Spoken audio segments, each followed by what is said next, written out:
Hace 68 millones de años, en las llanuras semitropicales de lo que hoy conocemos como Norteamérica, merodeaba el mayor y más temible depredador que haya caminado sobre la Tierra, el Tyrannosaurus rex. Con un peso que superaba las 10 toneladas, una mordida poderosa y sentidos extremadamente agudos, este dinosaurio era el último ser al que querrías encontrarte.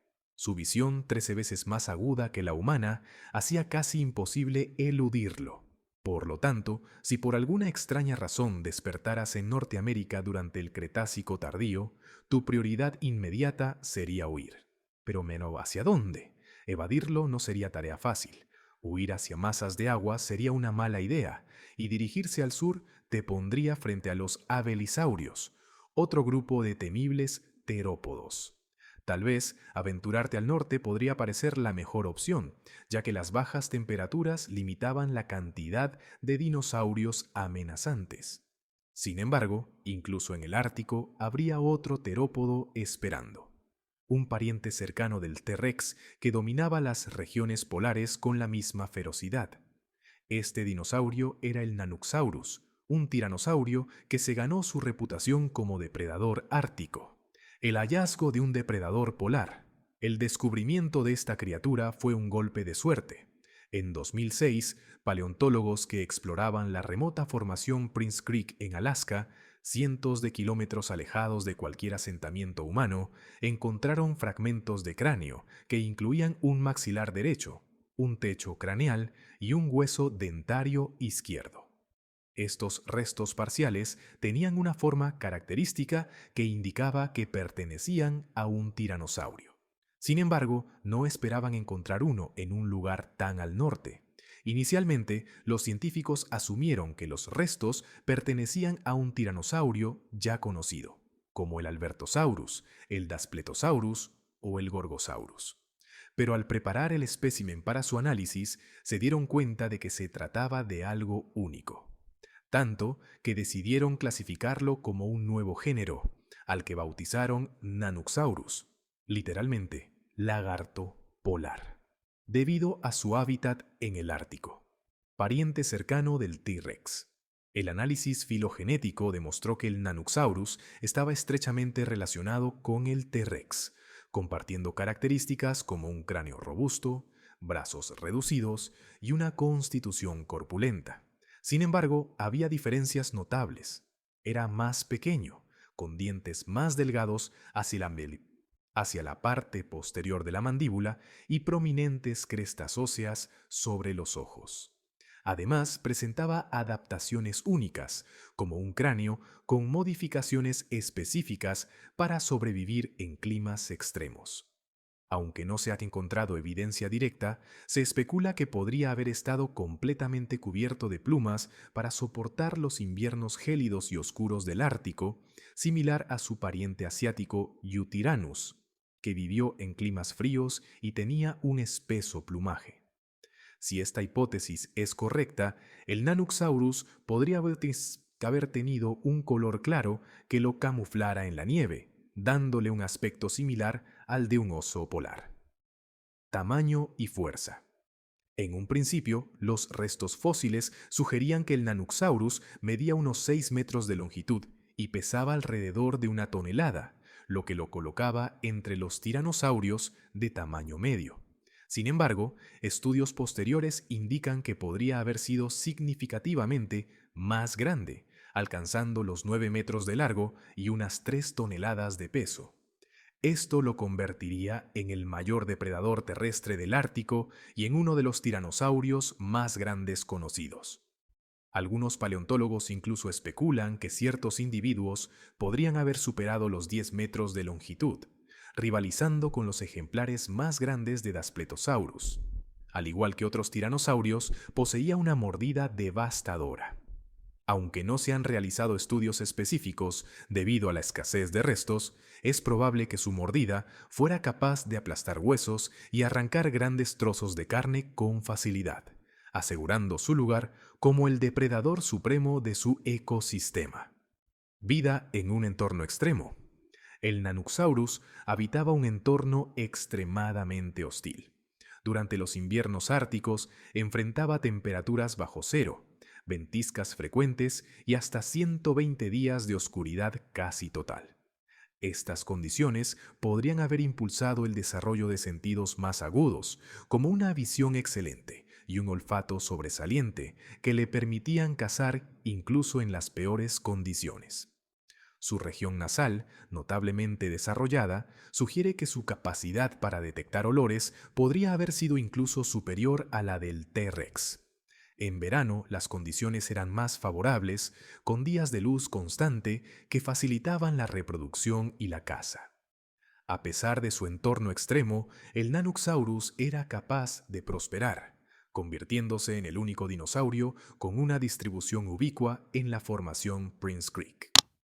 Sin embargo, en un raro caso para la paleontología, resulta que Nanoxaurus probablemente era mucho más grande de lo que se pensó en un principio, posiblemente un 300% más grande en términos de masa, ya que los estudios más recientes determinaron que era más parecido en tamaño a Albertosaurus, no a Ceratosaurus.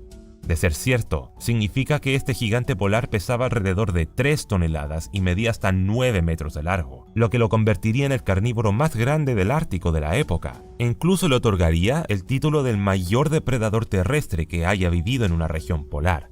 Y eso no es todo. Algunos paleontólogos creen que algunos individuos podrían haber llegado a ser más grandes aún, midiendo más de 10 metros, lo que los pondría a la par con los especímenes más grandes conocidos de Daspletosaurus. Y si esta estimación es correcta, entonces le da a Nanoxaurus uno de los mayores ascensos en la historia de la paleontología, pasando de ser un tiranosaurio de tamaño mediano a uno de los más grandes. Con este tamaño, el lagarto polar habría sido capaz de cazar literalmente a todos los demás dinosaurios de su entorno, una difícil situación para sus víctimas, agravada porque poseía la joya de la corona de los tiranosáuridos, una mordida devastadora. Como todos los miembros de su familia, Nanoxaurus estaba equipado con una cabeza desproporcionadamente grande y absurdamente robusta, provista de poderosos músculos que le otorgaban una inmensa potencia. Aunque su situación era un poco particular, ya que compartía más parentesco con los miembros más corpulentos de su familia, lo que significaba que el cráneo no solo era largo, sino también excepcionalmente ancho. Además de todas las partes de su cuerpo cuyos tamaños han tenido estimaciones sucesivamente mayores, la cabeza era la que tuvo el mayor aumento de masa estimado, lo que implicaba una fuerza de mordida impresionante, incluso entre los tiranosáuridos. Lamentablemente, debido a la escasez de restos, no se ha llevado a cabo ningún estudio detallado sobre su mordida, lo que ha obligado a los paleontólogos a basarse en tiranosáuridos de tamaño similar, como Gorgosaurus, Daspletosaurus y Albertosaurus.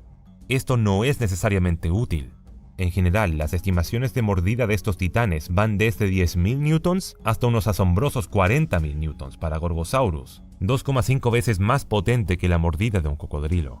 La única conclusión real es que, sea cual sea el número, sin duda mordía fuerte, y dado el diseño del cráneo, es probable que Nanoxaurus matara a su presa primero triturando una gran área de tejido y hueso solo con la fuerza de su mordida, y luego de esta destrucción arrancaría enormes trozos de carne a medida que tiraba y desgarraba, abriendo catastróficas heridas que se habrían visto como si alguien hubiera borrado una sección entera de tu cuerpo. La letalidad de esta mordedura se veía amplificada por los dientes, porque aunque eran más pequeños que los del T-Rex, aún eran muy grandes y estaban diseñados para destruir.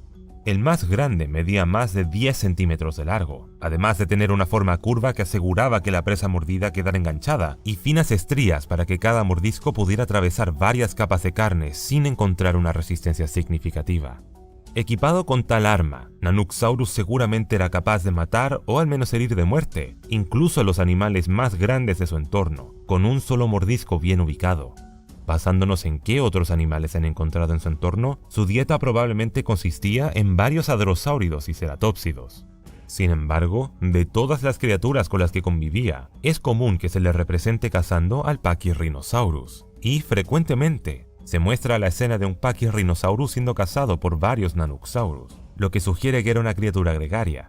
Por supuesto, no hay pruebas directas de que viviera o cazara en manadas, y la idea errónea quizás se deba a las estimaciones anticuadas de su pequeño tamaño. Dicho esto, algunos siguen pensando que prefería vivir con otros de su misma especie, simplemente por lo hostil que era su entorno, ya que vivir en manada les habría facilitado la caza y, en teoría, les habría permitido acurrucarse para obtener el calor que tanto necesitaban. También existe la creencia de que la vida en manada habría ayudado a los jóvenes a sobrevivir mejor en un mundo tan implacable, aunque por desgracia parece que, independiente de la táctica elegida, muchos jóvenes y recién nacidos no lo consiguieron. Una sombría realidad que se refleja en que Nanooksaurus tiene una de las tasas más altas de fósiles de especímenes juveniles de todos los dinosaurios. Y hasta ahora, ningún individuo completamente maduro ha sido localizado, lo que significa que solo los más resistentes sobrevivieron. Pero lo que es irónico es que parece que este sufrimiento fue en cierto modo voluntario, y es que, debido al elevado número de crías descubiertas, los paleontólogos se dieron cuenta de que, en lugar de migrar hacia el sur a climas más cálidos para pasar el invierno, optaban por permanecer en el sombrío Ártico durante todo el año, una elección osada ya que estas regiones polares no eran nada amigables. Durante el verano, nunca se pasaba de una media de 10 grados Celsius, lo que la hacía incluso más fría que Anchorage, mientras que en el invierno, las temperaturas caían hasta una media de menos 3 grados Celsius, comparable a la de ciertos congeladores. Los estudios han demostrado que, durante los meses de invierno, Nanooksaurus pudo haber vivido hasta 120 días de oscuridad casi completa, temperaturas bajo cero y ventiscas frecuentes. Esta dureza del clima es otra razón por la que algunos piensan que es imposible que este terópodo sobreviviera sin estar completamente emplumado. Y el duro invierno también dio lugar a una segunda teoría, de que habría necesitado sentidos más agudos en comparación con sus parientes, para poder cazar con éxito durante el invierno. En concreto, se cree que su vista y su olfato eran muy refinados, lo que le permitía rastrear a sus presas a través de las tormentas más espesas y los días más oscuros. Sus capacidades olfativas han interesado especialmente a los paleontólogos, porque de los escasos restos de cráneos que tenemos, parece que su región nasal era extremadamente potente, posiblemente superando incluso el sentido del olfato del T-Rex. Una idea audaz, teniendo en cuenta que se dice que este ya rivaliza con la destreza olfativa de los sabuesos. Armado con un olfato tan potente, Nanooksaurus habría sido capaz de oler la carroña incluso si el frío reducía el hedor de un cadáver, si la oscuridad era total, o si el viento soplaba en sentido contrario.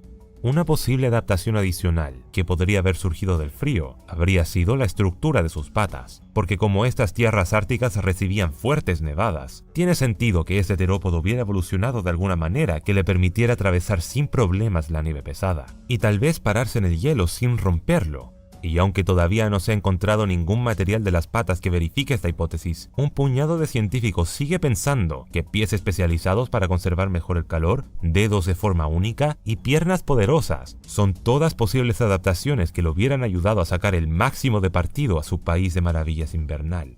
A pesar de que el invierno era bastante agobiante, las cosas no siempre fueron tan sombrías, aunque estemos hablando del Ártico. Para compensar los largos inviernos, los dinosaurios de Prince Creek disfrutaban de largos veranos, que aunque no eran precisamente cálidos, eran tranquilos y soleados, con un periodo de luz diurna constante.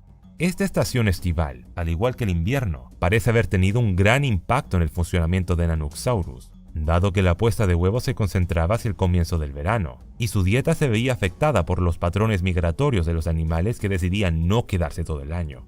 Lo realmente interesante es que, además de vivir permanentemente en el Ártico, Nanooksaurus era el único animal que tenía una distribución ubicua en toda la formación de Prince Creek. En la mayoría de los casos, los animales mostraban una preferencia por una zona específica. Por ejemplo, Edmontosaurus se asentaba en las tierras bajas costeras, mientras que Pachyrhinosaurus se quedaba en las tierras altas. Esta capacidad para sentarse en todas partes y prosperar demuestra hasta qué punto este tiranosaurio era una amenaza para otros, y que esta familia de terópodos podía evolucionar para apoderarse de prácticamente cualquier bioma. Su hábitat extendido era probablemente una buena cosa para él, ya que significaba un mayor acceso a una gran variedad de animales que incluía una sorprendente cantidad de dinosaurios, como Dromaeosaurus, Gruipeda, Saurornitholestes, Alaskacephale, Pachyrhinosaurus, Edmontosaurus y lambeosaurinos, ornitópodos, leptoceratopsidos, teselosaurinos y ornitomimosaurios no identificados.